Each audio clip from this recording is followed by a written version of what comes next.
Good afternoon. This is Dr. Hazira Shafia. Today I am going to deal with the causes and diagnosis of hyperprolactinemia. The causes of hyperprolactinemia can be classified into physiological, drug-induced hyperprolactinemia, and pathological causes. Physiological causes such as stress, REM sleep, feeding, exercise, pregnancy, and puerperium. In pregnancy and puerperium, since there is excess level of estrogens which induces lactotropic hyperplasia and thereby causing hyperprolactinemia.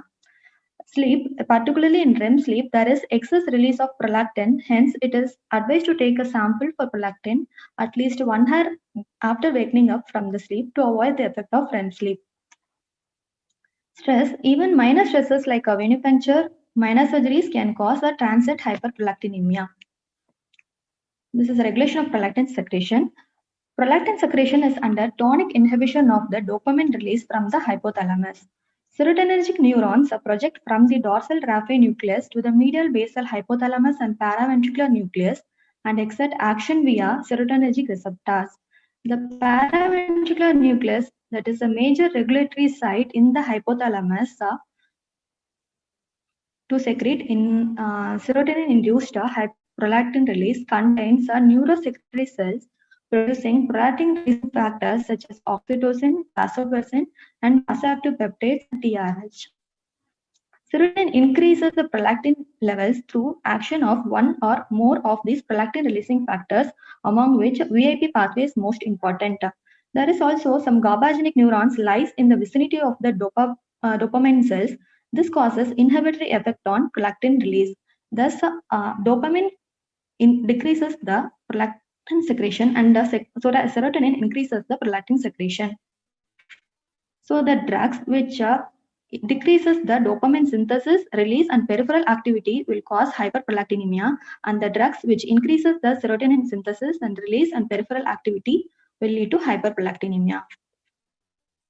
So the drugs which are causing hyperprolactinemia are antipsychotics, antidepressants, prokinetics, antihypertensives, opiates, and H2 antagonists. Antipsychotics. Antipsychotics are classified into atypical and typical antipsychotics. Among atypical antipsychotics, risperidone and olanzapine causes significant hyperprolactinemia. Antipsychotics acts by blocking the dopamine receptors, that is D2 receptor, thus elevated prolactin levels. Antidepressants. Antidepressants are classified into three, that is SSRIs and tricyclic antidepressants and monoamine oxidase inhibitors. SSRIs causes increase serotonin at the neurotransmitter levels. So the SSRIs like fluoxetine, citalopram, escitalopram, and sertraline and paroxetine may release prolactin regulating factors such as VIP, vasoactive intestinal peptides, or oxytocin. Tricyclic antidepressants like amitriptyline, amoxapine, clomipramine, and desipramine may inhibit the tuberoinfundibular dopamine system through the stimulation of GABAergic neurons. This TCA has a different mechanism of action. It blocks the dopamine receptors and it releases the serotonin at the neurotransmitter levels. At the same time, it stimulates the GABAergic neurons. Altogether causes a hyperprolactinemia. Monoamine oxidase inhibitors may cause a indirect modulation of prolactin release by increasing serotonin. Antihypertensives. Antihypertensives such as methyl-dopa inhibits the conversion of levodopa to dopamine and can decrease the dopamine synthesis by acting as a false neurotransmitter.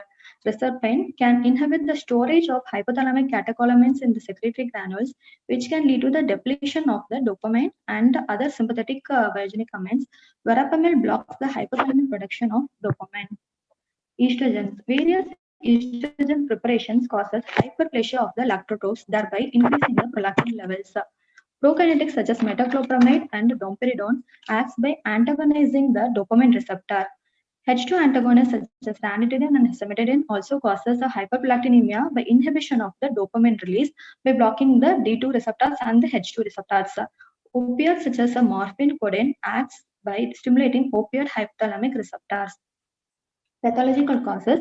Pathological causes classified into hypothalamic causes, pituitary causes, and systemic causes. Hypothalamic causes.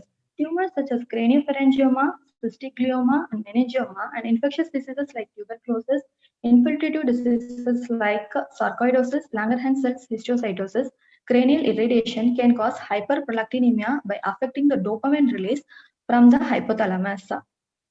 Stalk transaction either by head injury or surgery or any other tumors compressing the stalk will lead to stalk effect and hyperprolactinemia.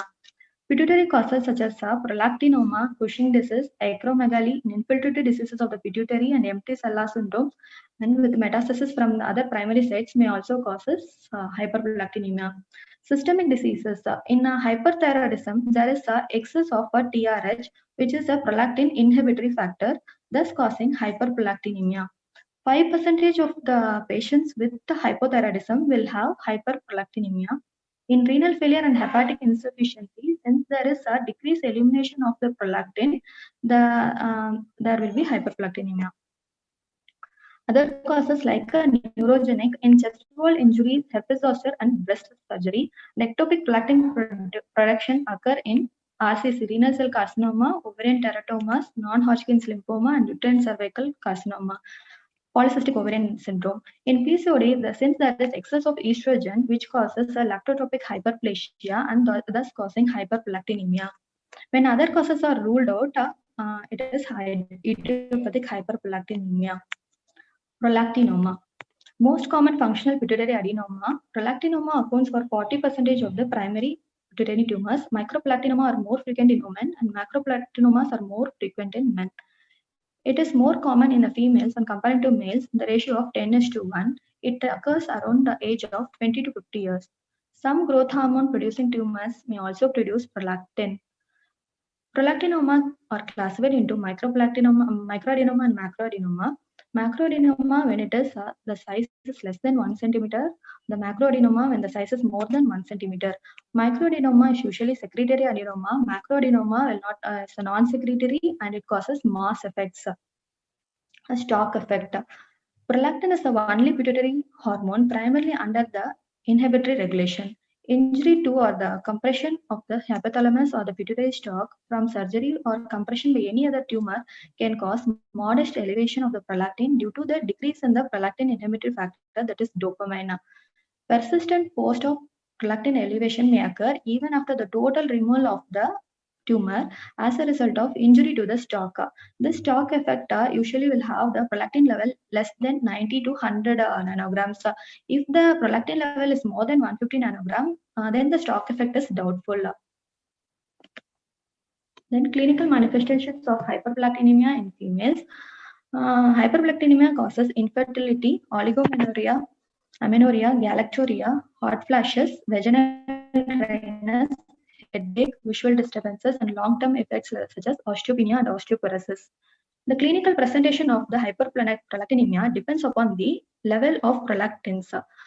When it is less than 50, it causes a short luteal phase, decreased libido, and infertility. When it is more than 50 up to 75, it causes oligomenorrhea. When it is above 100, it leads to hypogonadism, galactorrhea, and amenorrhea. On long term, when the patient with associated hypogonadism, due to decreased estrogen level, it causes osteopenia. Degree of bone loss are related to the duration and the severity of the hypogonadism. Hyperprolactinemia is present in 50 to 20% of the cases involving the secondary amenorrhea or oligomenorrhea, 30% of the cases involving the galactorrhea, and 75% of the cases involving both the amenorrhea and galactorrhea. It is defined as a non-purification of the milk and can be confirmed if necessary by visualizing the fat droplets in the secretions using low-power microscopy. It is important to distinguish secretions that results from the interesting breast disease and from true galactorrhea. Galactorrhea is rarely seen in interesting breast disease, which usually have and multicolor sanguineous discharge. Isolated galactorrhea with a normal menses and normal serum prolactin level is seen in 20% of the women at some point in their life. Clinical manifestations in males. There will be decreased libido, impotence, erectile dysfunctions, infertility, gynecomastia, and galactorrhea. Gynecomastia and galactorrhea caused by hypogonadotropic hypogonadism. Hypogonadism in short term causes decreased energy and libido, and in long term causes osteoporosis, reduced muscle mass, and decreased body hair. Galactorrhea is less common in men than in women because the glandular breast tissue in men has not been made sensitive to prolactin by precedent stimulation of the estrogen and the progesterone. Galactorrhea is not a common feature, but if hypogonadism is induced by prolactin and if gynecomastia, then there can be galactorrhea. Sexual dysfunction in male. Hyperprolactinemia can cause a primary or secondary hypogonadism and is responsible for infertility in about 11% of the males with the oligospermia. It is found that 88% prevalence of sexual dysfunction in male with hyperprolactinemia. The most common sexual dysfunction was erectile dysfunction, followed by reduced sexual desire and impaired orgasm. Hyperprolactinemia causes a reduced pulsatile release of LH, thus that decreases the serum testosterone level, that in turn causes erectile dysfunction. Coming to hyperprolactinemia and infertility, the effect of hyperprolactinemia in women at the level of hypothalamus, it causes prolactin decreases the pulsatile release of gonadotropin releasing hormones. This in turn reduces the pulsatile release of LH from the anterior pituitary. It also reduces the number of GnRH receptors on cells, along with interfering with the positive estrogen feedback loop. This prolactin at the gonad causes direct suppressive effect on estrogen synthesis through antagonizing the stimulatory effect of FSH on aromatase activity. At the level of endometrium, it causes a chronic anovulation in hyperprolactinemic patients, causes a progesterone deficiency and hence luteal phase defects. This luteal phase insufficiency causes defective endometrial growth with the failure of embryo implantation. It accounts for about 10% of infertility. Thus, prolactin causes inhibition of a pulsatile GnRH secretion, interference with the gonadotropins, actions in ovary, impaired follicular development, atresia of a dominant follicle, inhibits the aromatase activity, premature destruction of the corpus luteum, and it inhibits progesterone synthesis by the corpus luteum. The effect of hyperprolactinemia in male at the level of hypothalamus, this hyperprolactinemia decreases the pulsatile release of gonadotropin releasing hormone. Thus, it decreases the LH and FSH, which causes spermatogenic arrest and impairs sperm motility, which leads to hypogonadotropic hypogonadism and infertility. At the level of gonad, that is testis, this prolactin acts directly on the prolactin receptors on the Sertoli cells and the Leydig cells, which influences the spermatogenesis and thereby causing hypogonadotropic hypogonadism and infertility. The effects are, which is independent of gonadotropins, are the patients with oligospermia and azoospermia with a normal serum levels of gonadotropin shows relatively high serum levels of prolactin, thus proving a role of prolactin in gametogenesis. Effects of prolactinoma on CNS, it has a localized mass effects which causes a headache, chiasmal syndrome, compression of other cranial nerves, that is third, fourth, sixth cranial nerves, and causes paralysis of extraocular muscles and causing a decreased extraocular motility, and it causes hypopituitarism by direct pressure or vascular damage, or it causes papilledema due to increased intracranial pressure. Chiasmal syndrome. In this picture, there is a OC, that is a optic chiasma. Anteriorly, there will be tuberculous cellum, and posteriorly, there will be dorsal cellae. In some cases, usually the optic chiasma should be located in the center. If it is prefixed, if it is located anteriorly, it is called a prefixed chiasma. If it is located posteriorly, that is postfixed chiasma.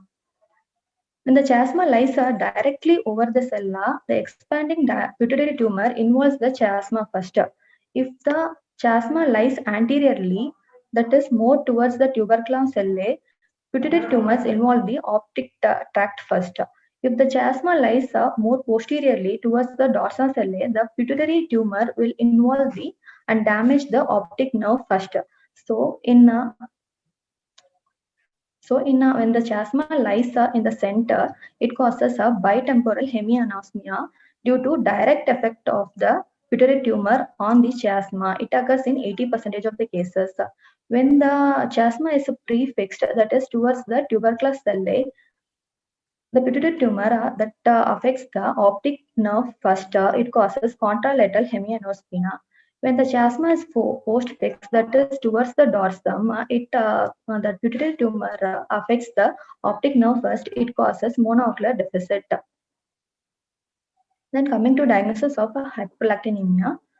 Hyperprolactinemia diagnosis should include first history. History should include a history of pregnancy to rule out physiological hyperprolactinemia and history of medications that causes hyperprolactinemia such as estrogens, antidepressants, neuroleptics, risperidone, metoclopramide, cimetidine, and other symptoms such as headache, visual symptoms, and the symptoms of hypothyroidism should be asked.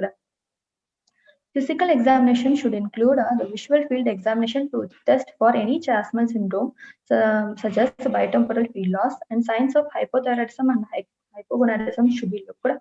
The breast examination for galactorrhea and gynecomastia, and chest wall injury. Investigation should include hormonal workup and rule out pregnancy, visual perimetry, and MRI pituitary protocol, and CT brain is needed if planning for surgery.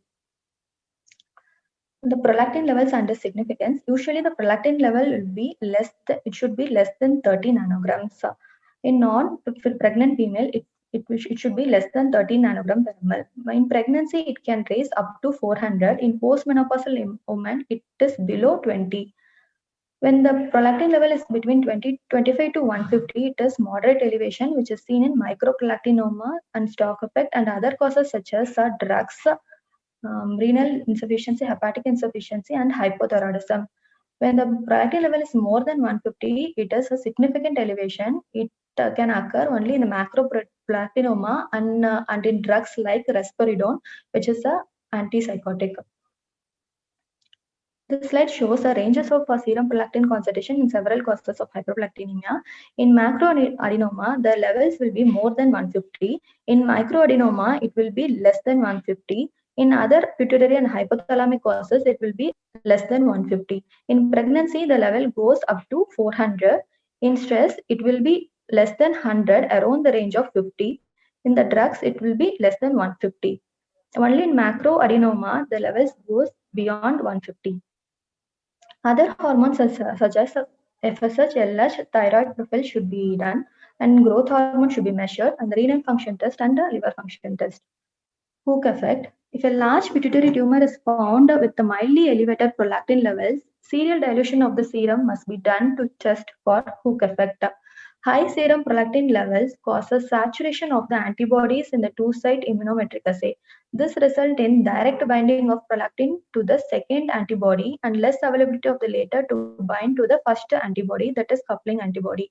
It is recommended to either repeat the assay with 1:100 dilution or wash out the sample before adding the second antibody, that is signaling antibody, to prevent the hook effect.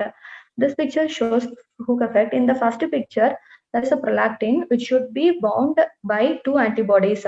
First antibody, that is coupling antibody, and the second antibody, that is signaling antibody. Once the prolactin is bound by two antibodies, then only it can be measured.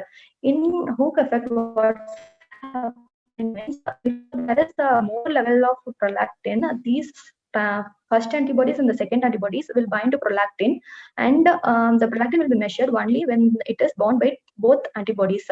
So resulting in decreased prolactin levels, which is the hook effect. Coming to macroprolactinemia, prolactin is a single polypeptide chain, that is monomeric prolactin, which constitutes about 80 to 90% of the prolactin. When it dimerizes, it forms a big prolactin, which constitutes about 10 to 20% of total prolactin. When the prolactin polymerizes either with the IgG or IgA or the prolactin aggregates, it forms a big prolactin or macroprolactin, which constitute about less than 5%. When this macroprolactinemia is when the macroprolactin levels is elevated over 60%. Serum prolactin molecules can polymerize and bind to IgG. This form of prolactin is unable to bind to prolactin receptors and hence exhibit no systemic response and is difficult to remove due to its big size by the kidney. In asymptomatic patients with hyperprolactinemia, this condition should be considered. If this condition is suspected, specific serum immunoassays must be performed with this form of prolactin. Women with the macroprolactinemia are able to conceive. This condition requires no treatment. Coming to imaging, imaging of the hypothalamic pituitary area is indicated if the hypoprolactinemia is identified without any cause. Prolactin secreting prolactinoma often causes the high prolactin levels. MRI with the gadolinium enhancement provides the best visualization of the cellular area. Diagnosis of idiopathic hyperprolactinemia is made in cases with a normal MRI and no other identifiable secondary causes. This picture shows a MRI of pituitary microadenoma. MRI with or without contrast can be done. The pituitary protocol includes a thin coronal cuts through the cella. It should include the cavernous sinus and the optic chiasma. For microprolactinoma, dynamic MRI increases the chance of catching the tumor since it is very small and at the time when it enhances differentially from the gland. This picture shows macroprolactinoma with or without contrast. Enhancement is very time dependent. Initially, gadolinium enhances the normal pituitary, and after 30 minutes, the tumor enhances. This picture shows macroprolactinemia. The pituitary size measures more than 10 mm. Thickening of the stalk is usually not adenoma. There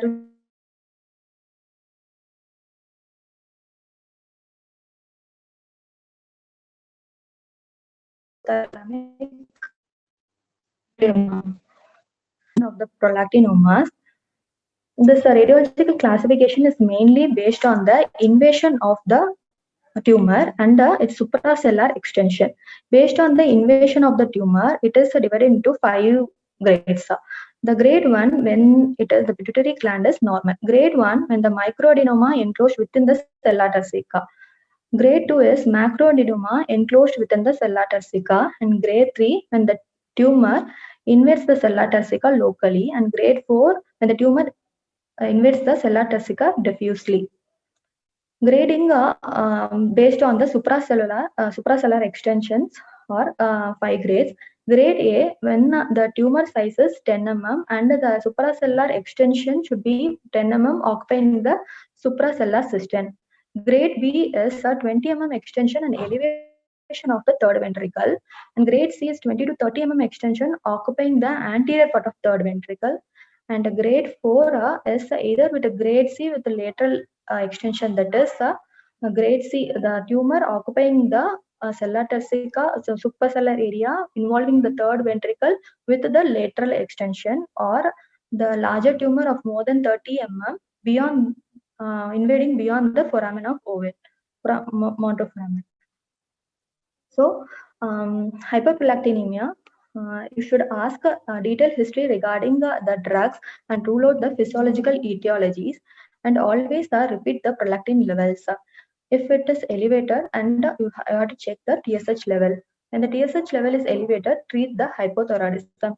If it is normal, then go for MRI or CT to find out micro and macroadenoma.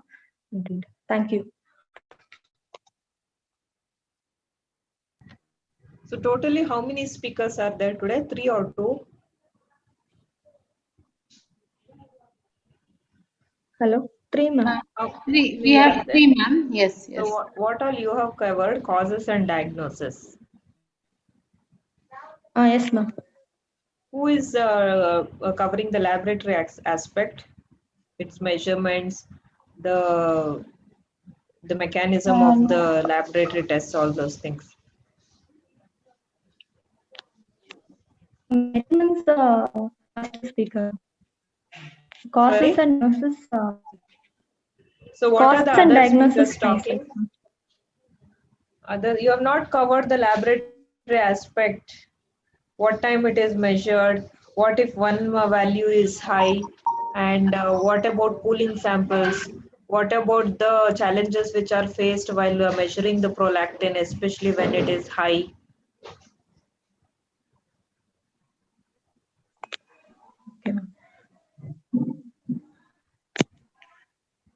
I didn't cover, ma'am. See, suppose if the prolactin level, sometimes it will be very high, but you can get a false low values. Why is That is it called so? hook. That is called hook effect, ma'am.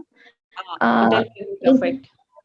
ma'am, in hook effect, actually, in a very that the test contains two antibodies. That is, the first is the coupling antibody, and second is the signaling antibody. The prolactin should be bound first by the coupling antibody and followed by the signaling antibody.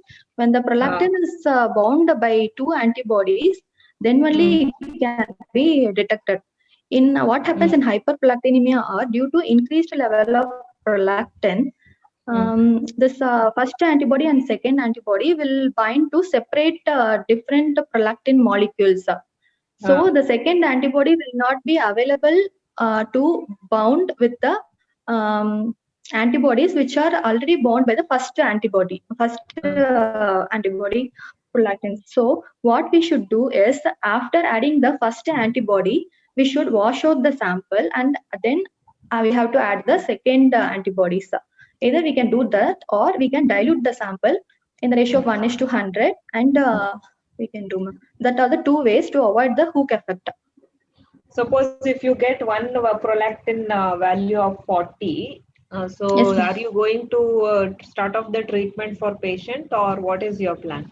No, ma'am. Actually, due to even minor stress can alter the prolactin levels. So we have to repeat, and the patient should be fasting, actually, because the feeding will also affect prolactin levels. So the patient should not be in stress, and should. So after awakening 1 hour from the sleep, he should do. So when do you decide to treat a prolactinemia? Ma'am, when it is clinically the patient's having symptom. No, Because galactoria is not there. See, you don't come across patients, everybody having galactoria. No, You yes, ma'am. will come across so many patients with increased prolactin levels. Okay. So when do you treat? At what levels you will treat, or how you're going to measure? And measurements you told me. No, But yes, one ma'am. isolated value comes 40, 45, what you're going to do? Treat them or do Ma'am, something we else? have to rule out, we have to see the secondary causes first. So you have to find the Thyroid causes, and you have to treat the secondary causes. If there is a hypothyroidism, we have to treat that, or a renal insufficiency or hepatic insufficiency, we should treat that. And we should take the proper history, and we should find the cause of hyperprolactinemia. And if it is pathological, we have to treat. So when do you suggest an MRI to the patient to treat? Ma'am, when all other secondary causes are ruled out and the patient is having any visual or CNS symptoms. No. So, do you want to wait till then? is more than 100. Levels. If it is More than 100. If it is more than 100. Yes, ma'am, more than 100. 100 In or my repeatedly, if you are getting high prolactinemia without having any secondary causes for that, you are repeatedly treating her with cabergoline, but still it is coming high. Maybe it's less than 100, but still if it's persistently coming high, you have to suggest them MRI. Okay. Okay, next. Any other doubts from the audience, you can ask them. Ma'am, my understanding is that if the levels of prolactin are high, we have ruled out all the causes, that is thyroid, drug intake, stress, exercises, everything has been ruled out. Even with a single value high, we should start the cabergoline. Is that right, ma'am? They do fasting pooled samples, 3 samples, and all. If it is coming high, then only it is treated. But in clinical practice, it's not practically possible for you to call the patients on 3 different days, take their fasting samples and do it. So usually with one high value, we treat it off if the secondary causes are ruled out. Yes.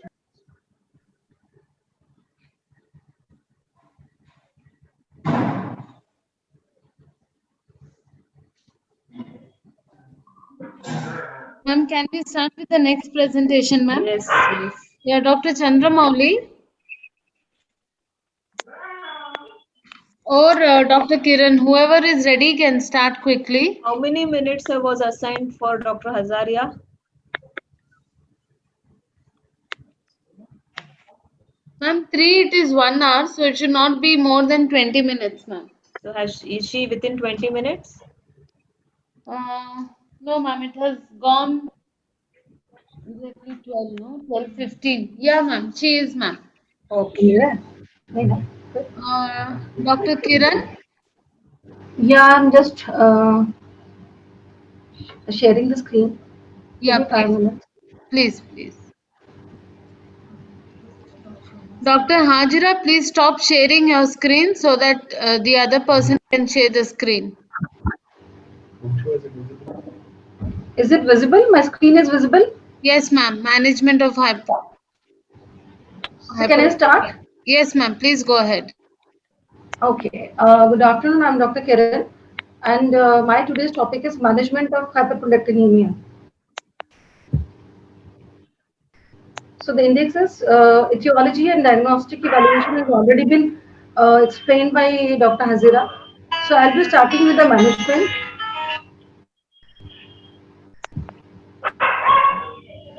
Monitoring and follow-up of the treatment and management of hyperprolactinemia during pregnancy. So these slides I'll be just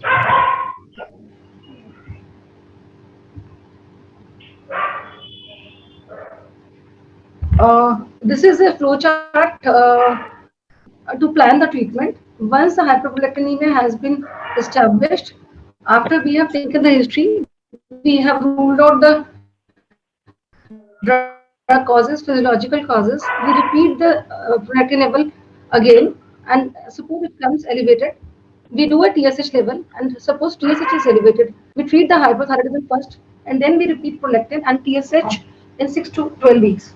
And we have to document the resolution of uh, prolactin level. Suppose the TSH comes normal, that means the prolactin level is elevated. We do the MRI or CT scan, and in MRI or CT scan, if the level comes normal, and if there is normal scan or hyperplasia, then we do the expectant management or repeat MRI in 6 to 12 months. But if it shows microadenoma, if microadenoma is asymptomatic, we do the expectant management and repeat MRI in 6 to 12 months. But in case of symptomatic microadenoma, we do medical management. And in case of macroadenomas, medical management or surgical management may be required.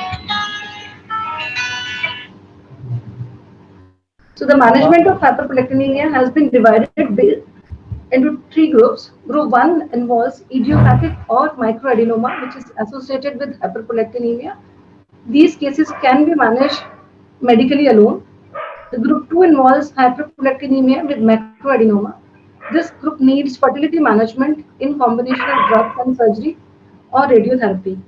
Then there's another group which has miscellaneous group which involves hyperprolactinemia due to systemic disorders, drugs, pituitary hypersecretion other than adenomas, and hypothalamic pituitary stalk damage.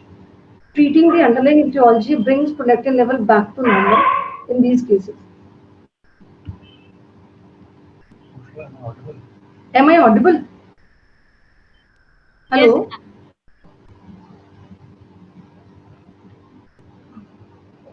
These are the pituitary adenomas. These are prolactinomas, non-functional adenomas, growth hormone producing adenomas, ACTH secreting adenomas, TSH secreting adenomas, and gonadotropin secreting adenomas. So we'll be dealing with the prolactinomas and non-functional adenomas. All these adenomas, growth hormone producing adenomas, ACTH secreting adenomas, TSH secreting adenomas, and gonadotropin secreting adenomas, they need, most of the time, they need surgical treatment. Prolactinomas, the goal of treatment in these cases is to lower the level of prolactin to normal and relieve associated symptoms, and to reduce or stabilize the size of a large adenoma, especially if it is compressing the surrounding structures, as well as preservation of pituitary function and prevention of recurrence or disease progression. Prolactinomas treatment options. Not all prolactinomas they require treatment. If the tumor is large or causing symptoms, it should probably be treated. But if it is a small and it is not causing symptoms, it does not need to be treated. Most prolactinomas are treated medically with dopaminergic agonists. Surgery or radiotherapy is reserved for drug-resistant adenomas, or if the patient is intolerant to the dopamine agonist. Group 1 involves idiopathic hyperprolactinemia or microadenomas with hyperprolactinemia. Dopamine agonist is the mainstay of management if fertility is desired or there are symptoms of estrogen deprivation or galactoria. Bromocriptine is the first option for this condition. Best way is to give it as continuous therapy, and prolactin levels reduce in about a week. Ovulation and menstruation resumes in 4 to 8 weeks. Weekly assessment of progesterone is the most popular method to confirm resumption of ovulatory function in oligo or amenorrheic women. Ovulation rates with dopamine agonists are approximately 80 to 90% if hyperprolactinemia is the only cause of anovulation. In the remaining women, exogenous gonadotropin stimulation can be added along with dopamine agonists to achieve ovulation. Now coming on to microadenoma with hyperprolactinemia, no treatment is required in asymptomatic and very slow-growing tumors which do not metastasize. In symptomatic microadenomas, medical management with dopamine agonist may be given for a period ranging from 18 months to 6 years or more years. In patients with amenorrhea caused by microadenoma, treatment is dopamine agonist, or if the patient is not willing to take dopamine agonist, she can be offered oral contraceptive pills or estrogen therapy. Follow-up is mandatory in microadenoma with yearly estimation of prolactin levels with MRI and visual field examination. Now coming on to the medical management, the drugs, dopamine agonists are the cornerstone for therapy of prolactinomas. All except quinabolide are ergot alkaloids. Most commonly used dopamine agonists are bromocriptine and cabergoline. Others are glyceride, pergolide, quinabolide, terburide, and metergoline. Patients who are intolerant or fail to respond to one agent may do well with another. Bromocriptine is a lysergic acid derivative with a bromine substitute at position 2. It is a dopamine agonist which binds to dopamine 2 receptor and directly inhibits prolactin secretion. It decreases prolactin synthesis, DNA synthesis, cell multiplication, and overall size of prolactinoma. It has a short half-life, that's why it requires twice daily administration to maintain optimal suppression of prolactin levels. Intolerance to bromocriptine is common, and it is the main indication of using an alternative drug. Tolerance is better when one starts with the lowest possible dose of 1.25 milligram per day after dinner and increase the dose gradually by 1.25 milligram each week until prolactin levels are normal, or a dose of 2.5 milligram twice daily is reached, which is effective in 66% cases. However, one can start with 7.5 milligram per day dose to save time and 90% will respond. Another alternative is it can be given vaginally, and which is well tolerated. Vaginal absorption is nearly complete, and avoidance of the liver first pass metabolism allows lower therapeutic dosing. And it is also available in a long-acting form, that is dipbromocryptine for IM injection, and the slow-release oral form also. Bromocriptine has good treatment results, but problem is that prolactin returns to elevated levels in 75% of the patients after discontinuation of the treatment, and there is no clinical or lab assessment that can predict those patients who will have long-term beneficial results. Then coming on to cabergoline, it has a long half-life, that's why it can be taken weekly. This is more effective in suppressing prolactin and reducing tumor size as compared to bromocriptine, and it has lower rate of side effect, and weekly doses makes cabergoline a better choice for initial treatment. It can also be given vaginally if nausea occurs when taken orally. A dose of 0.25 milligram twice per week is usually adequate for hyperprolactinemia. Maximum dose that can be given is 1 milligram twice a week. Very high dose of more than 3 milligram daily is associated with increased incidence of cardiac valve regurgitation, so it requires ECG monitoring of the patient. Though both the drugs have been found to be safe in pregnancy, but the number of reports studying bromocriptine in pregnancy far exceed that of carbolin.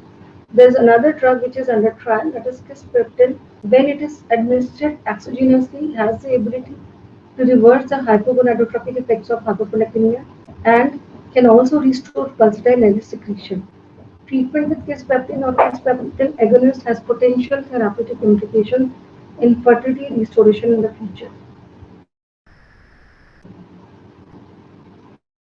Side effects associated with these drugs are nausea, vomiting, headache, postural hypotension, and nasal stuffiness. These symptoms are most likely to occur with initiation of treatment or when the dose is increased. One rare but notable side effect is neuropsychiatric symptoms, which present as auditory hallucinations, delusions, and mood changes. This may be due to hydrolysis of lysergic acid part of molecule, quickly resolves with the discontinuation of the drug. It is with the bromocriptine. And effectiveness of dopamine agonist. These dopamine agonists are very effective for decreasing prolactin levels and the size of most prolactinomas. Cabergoline lowers prolactin levels in approximately 90% of people who have prolactinomas, often to a normal level. It also usually decreases the size of micro and macroadenomas to normal. Prolactin levels usually fall within first 2 to 3 weeks of treatment, but detectable decreases in adenoma size take more time, usually takes several weeks to months. When the adenoma affects vision, improvement in vision may begin within days of starting treatment. If the prolactin level decreases to normal or near normal levels, the symptoms caused by elevated prolactin are reversed. The upper normal value for serum prolactin in most labs is approximately 20 nanogram per ml. In premenopausal women, ovarian function returns, estrogen levels increase, menstrual periods return to normal, and fertility returns. In men, testicular functions return, causing an increase in energy, sex drive, muscular mass, blood count, and bone calcium. The ability to have an erection returns, and eventually breast enlargement regresses. How long is medication needed? If the prolactin level remains normal and no tumor is seen on MRI for 2 or more years, a trial period without medication can be considered. However, the high prolactin level often recurs after the medication is stopped. So monitoring of prolactin level and less frequently the size of pituitary should continue during this period when the patient has already stopped taking medication. If the prolactin level begins to rise or the adenoma grows in size, a dopamine agonist should be resumed. If the dopamine agonist is not effective in lowering the prolactin level, or if the person cannot tolerate the side effects, surgery to attempt to remove the adenoma may be considered. Considerations specific to women, drug therapy and menopause. Women who have microadenomas usually do not have to continue taking dopamine agonist after menopause. The prolactin is usually made a few months after treatment is stopped. This is usually done once per year for a few years and then less often thereafter. Women who have macroadenomas should continue taking dopamine agonist after menopause to keep the size of adenoma from increasing. Estradiol in combination with the progestin is a treatment option for women who have small prolactinomas, especially women who have intolerable side effects when taking dopamine agonists and those who do not want to become pregnant.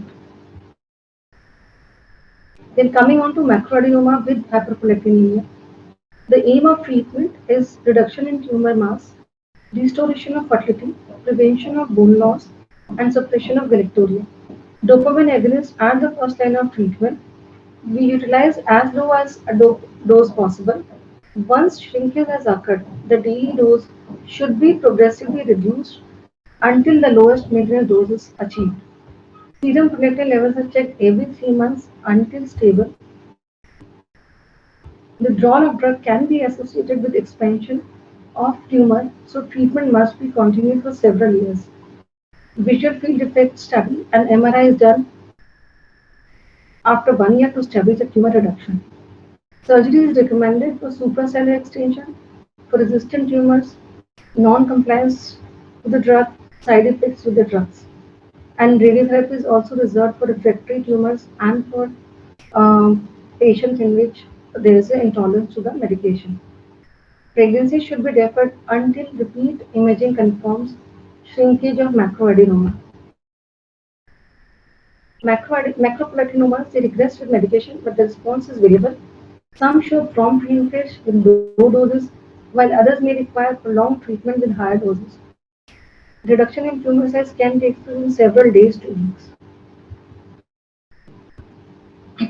This is the response of different comparison of different dopamine agonists in microadenoma and idiopathic hyperprolactinemia.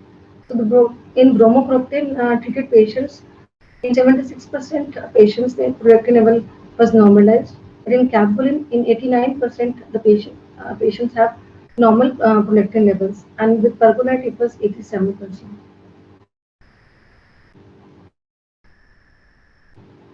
So in macroadenomas, prolactin levels should be repeated after 4 weeks of starting therapy, then repeated only after 3 to 6 months depending on the symptom reversal. Repeat MRI is done after 6 months of normalization of prolactin levels. Further evaluation is done with 6 monthly prolactin levels.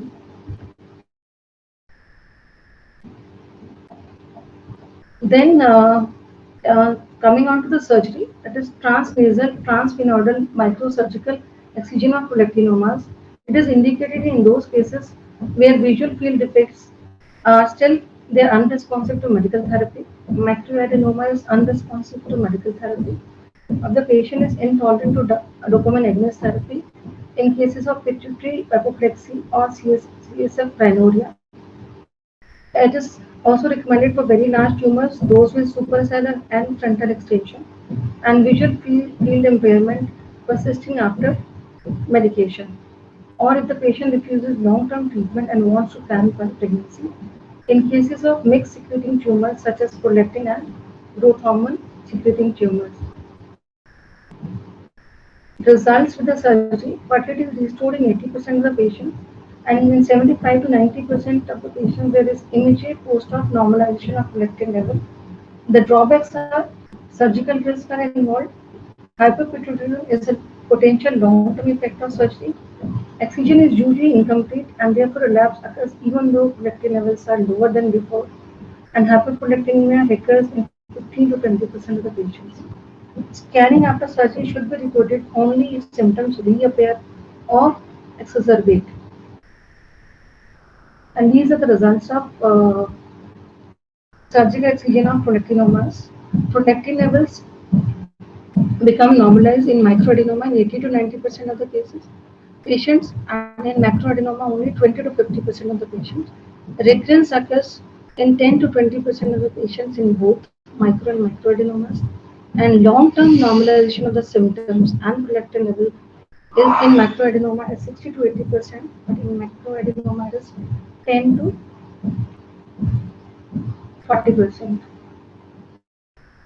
And then coming on to external radiotherapy treatment, it is reserved for residual tumors in patients who have undergone surgery and the entire tumor is not removed, or in cases of malignant or resistant tumors.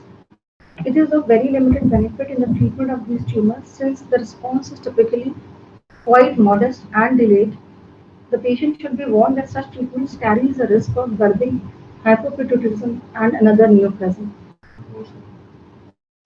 Bromocriptine has been used in surgical failure, a combined surgical and radiological failure. Then coming on to group 3, that is miscellaneous causes of hyperprolactinemia. In around 40% of patients with primary hyperthyroidism, they have mild elevation of prolactin levels that can be normalized by thyroid hormone replacement. About 30% patients with chronic renal failure and up to 80% patients on hemodialysis have raised prolactin levels. It is due to either decreased clearance or increased production of prolactin as a result of disordered hypothalamic regulation of prolactin secretion.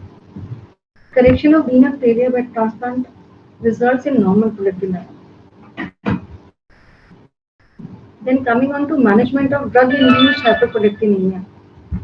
In a symptomatic patient with suspected drug-induced hyperprolactinemia, we discontinue medication for 3 days or substitute with an alternative drug, followed by remeasurement of serum prolactin or discontinuation or substitution of any antipsychotic agent should not be undertaken without consulting the patient's physician. If the drug cannot be discontinued and the onset of hyperprolactinemia does not coincide with the therapy initiation, get a pituitary MRI to differentiate between the medication-induced hyperprolactinemia and symptomatic hyperprolactinemia due to a pituitary or hypothalamic mass.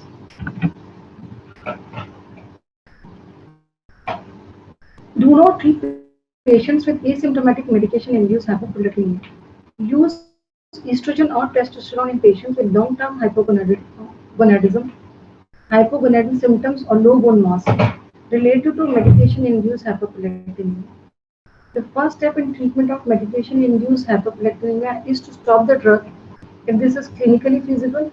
If this is not possible, a drug with a similar action that does not cause hyperprolactinemia should be substituted. And if this is not feasible, to consider the cautious administration of a dopamine agonist in consultation with the patient's physician. Monitoring and follow-up of prolactinomas. In microadenomas, since the tumors can grow slowly in the absence of symptoms, we do evaluation yearly for 2 years, and this evaluation includes serum prolactin measurement and MRI of Seller Tursika. If the tumor course is unchanged, that means the tumor is stable, then we do evaluation with serum prolactin measurement only, no MRI is done. In case of microadenoma, initial follow-up after treatment is every 6 months in first year, and if adenoma appears to be clinically stable, then serum prolactin is done annually. MRI in case of tumor expansion is done, but for the doctor and patient reassurance, MRI can be done at 1 year, 2 year, 4 year, and 8 years.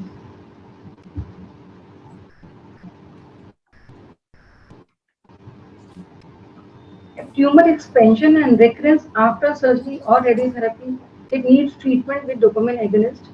And for patients who have received medical management for 2 to 5 years of successful treatment with normal prolactin levels, no visible tumor remnant, and for whom dopamine agonist has been tapered or discontinued, follow-up includes measurement of serum prolactin levels every 3 months for the first year and then annually thereafter, and MRI if prolactin level increases above normal. In women with microprolactinomas, it may be possible to discontinue dopaminergic therapy when menopause occurs. Surveillance for increasing size of pituitary tumor should continue on a periodic basis. Pregnancy and hyperprolactinemia.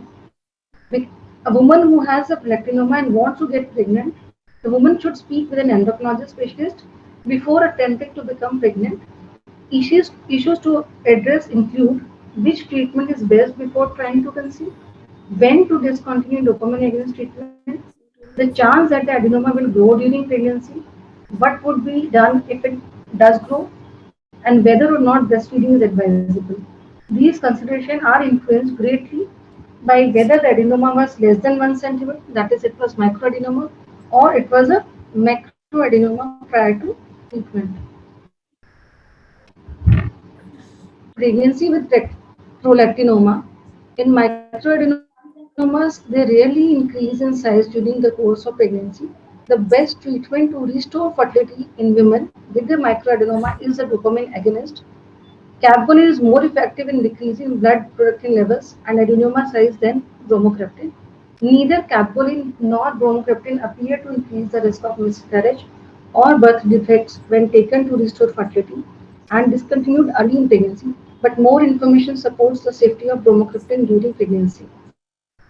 If dopamine agonists do not lower prolactin sufficiently to restore ovarian function, other medications such as clomiphene citrate or gonadotropins may be recommended to induce ovulation. Once a woman becomes pregnant, the dopamine agonist should be discontinued. During the course of pregnancy, it is possible for the prolactinoma to increase in size. So to monitor for an increase in size, the woman should follow up every 3 months or visit if she develops new or worsening headaches or change in vision. Macroadenomas, they may increase in size during the course of pregnancy. Signs that the adenoma is growing include new or worsening headaches or changes in the vision. If the vision worsens, the woman should see an ophthalmologist. An MRI may be recommended, that is non-contrast MRI may be recommended to determine if the prolactinoma has grown. If so, bromocriptine or capgolin is usually recommended to decrease the size. There is little information about the effect of either medication on the fetus during the second and third trimester. However, the available information suggests that neither harms the fetus. If necessary, surgery to remove the adenoma can be performed during the second trimester. If the adenoma was greater than 2 cm in diameter or was affecting vision prior to treatment, surgery should be considered before the woman tries to become pregnant. Surgery is recommended because growth of adenoma during pregnancy can potentially interfere with vision. Following surgery, a dopamine agonist may be recommended to restore fertility. Alternatively, if the adenoma is very sensitive to capgolin or bromocriptine, a low dose can be continued during the entire pregnancy, or it can be administered only if the adenoma increases sufficiently to cause visual symptoms during the pregnancy. Breastfeeding. If a woman wishes to breastfeed, she should not resume dopamine agonist treatment until breastfeeding is completed because lowering the prolactin could decrease lactation and because the infant could be exposed to the medication in the milk. If there was an increase in the size of adenoma during pregnancy, sufficient to cause visual symptoms, most experts recommend that woman not breastfeed so that she may restart dopamine agonist treatment immediately after delivery. So either she has to stop breastfeeding or if she is on medication, she should not be breastfeeding.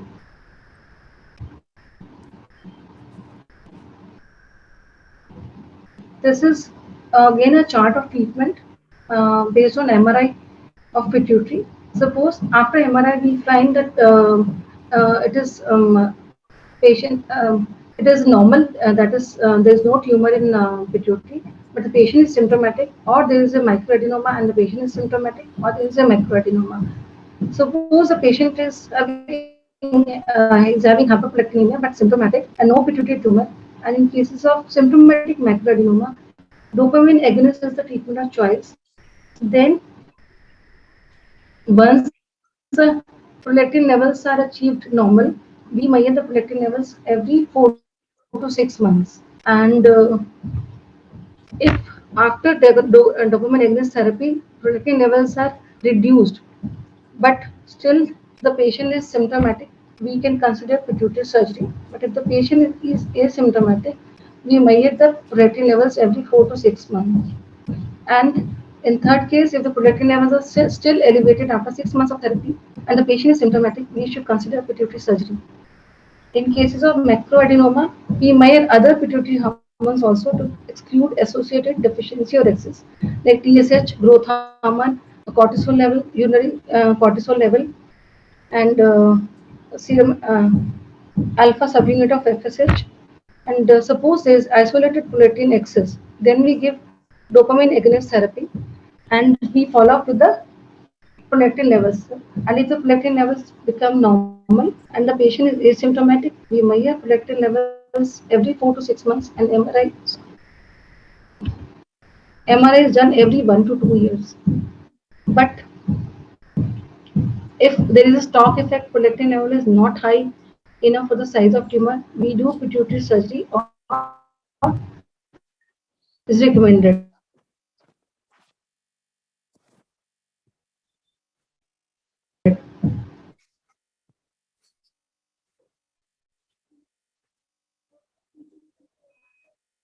Are reduced, but they are not normal after 6 months of therapy, and patient is symptomatic despite prolactin reduction, we can offer pituitary surgery. And if there is no effect on the prolactin level after 6 months of therapy and the patient is symptomatic, we can offer uh, surgery to the patient. That's all.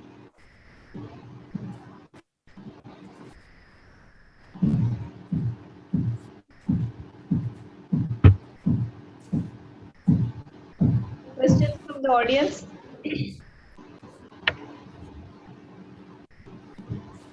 Ulfat, how much time did Dr. Kiran take? Ma'am, exactly 20 minutes, ma'am. Dr. Kiran, suppose if the patient is having micro adenomas and the size of the adenoma is around 1 centimeter. So started on cabergoline therapy. When is you advise the patient to start trying for conception? When the patient is on the cabergoline treatment, so we see the level of prolactin. After starting the treatment, we see the prolactin levels after 1 month. Usually within 1 month, the levels are normalized, but we have uh, but we keep monitoring the serum prolactin levels every 6 months. Minimum 2 years treatment has to be given.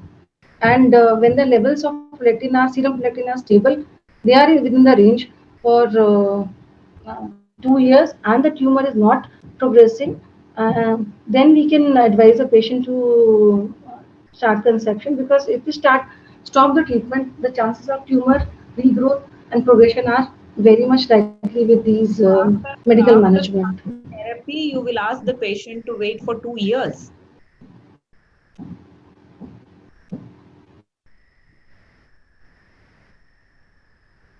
When will you advise conception for the patient? See, the tumor has to be, that means the prolactin level has to be at least for 6 months, prolactin level has to be within the normal range, and tumor size has reduced to 50% of the size. Like, where is this given? I think I've written in either in Speedoff, in some book I have read.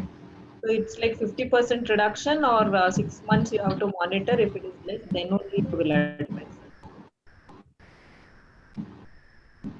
No, it's wrong. You have to recheck this. Any other questions?